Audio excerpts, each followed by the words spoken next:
Алтынай Бахрамшах кызы атасы сентябрь айынын башында айоосуз сабалганын айтат. Аны кошунасы Сардар Яллаев аттуу жаран атайын адам жалдап сабаткан деп айыптоодо. Анын мындай кадамына атасынын ага айткан акыл насааты себеп болгонун кошумчалайт. 5 күн комада.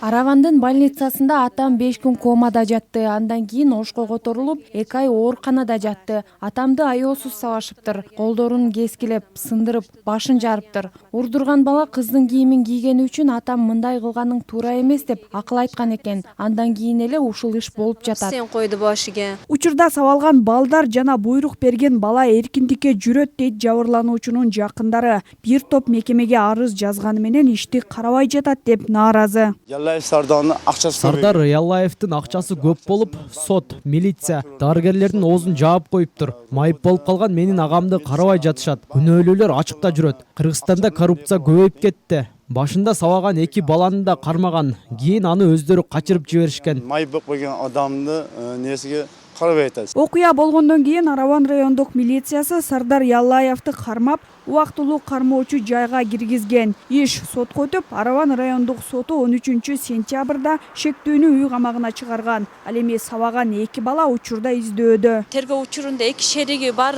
экендиги аныкталып, азыр алар ошол арызданып, соттук медициналык экспертизанын жыйынтыгы чыккычакты.